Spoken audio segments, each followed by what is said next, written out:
তাড়াতাড়ি শাটার লাগিয়ে লাড্ডুর কাছে যেতে হবে। আরে মা, আমি তো দোকানের মধ্যে। লাড্ডুর আওয়াজ। আরে এটা কি হয়েছে? আমি তো মায়ের মতো হয়ে গেছি। আর এখন আমি আমার মেয়েকে কত সুন্দরভাবে লালন পালন করব। তখন সবাই আমাকে দেখে একটি লাইক করতে বলবে। এটা আমার কাছে টাকা না স্যার, এই মাসের স্কুলের ফিস আমি দিতে পারবো না। 10 টাকার পেন্সিল নিবো আমি। না, তুমি 2 টাকার পেন্সিলটা নাও। আজকে সারাদিন আমি প্রচুর টাকা কামাবো, তারপর আমার মেয়েকে অনেক খুশি রাখবো।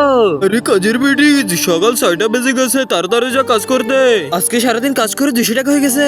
আন্টি, আপনার মেয়ে আমাদের দোকান থেকে অনেক কিছু খেয়েছে। হ্যাঁ রসর, কত টাকা হয়েছে? 200 টাকা। এই ধরেন, আমার এই টাকাই ছিল। টাকা তো শেষ হয়ে গেছে, এখন আমি অন্য একটা কাজ দেখতে হবে আরো টাকা কামাতে। কাজের বেটি এখনো আসেনি। হ্যাঁ ভাই, আমি চলে এসেছি। এখন আমি সব কাজ তাড়াতাড়ি করে ফেলবো, চিন্তা করেন না আপনি। তোরা কাজের বেটি, তোমার বেতন। এই টাকা পেয়ে আমি লাড্ডুর জীবন বদলাই দিব আজকে। ওদের দোকানে 500 টাকা বাকি গেছে, সেগুলো দিতে বলেছে। ধরেন তাহলে। মা, আমার কাছে অনেক অসুস্থ লাগতেছে। আমি ওষুধ নিয়েছি, কত হয়েছে? 500 টাকা ধরেন। বন্ধুরা, ভিডিওটি ভালো লাগলে একটি লাইক, একটি সাবস্ক্রাইব করে দিয়েন। আর আপনি কোন জায়গা থেকে ভিডিওটি দেখছেন লিখতে পারলে কমেন্টে জানাইয়েন।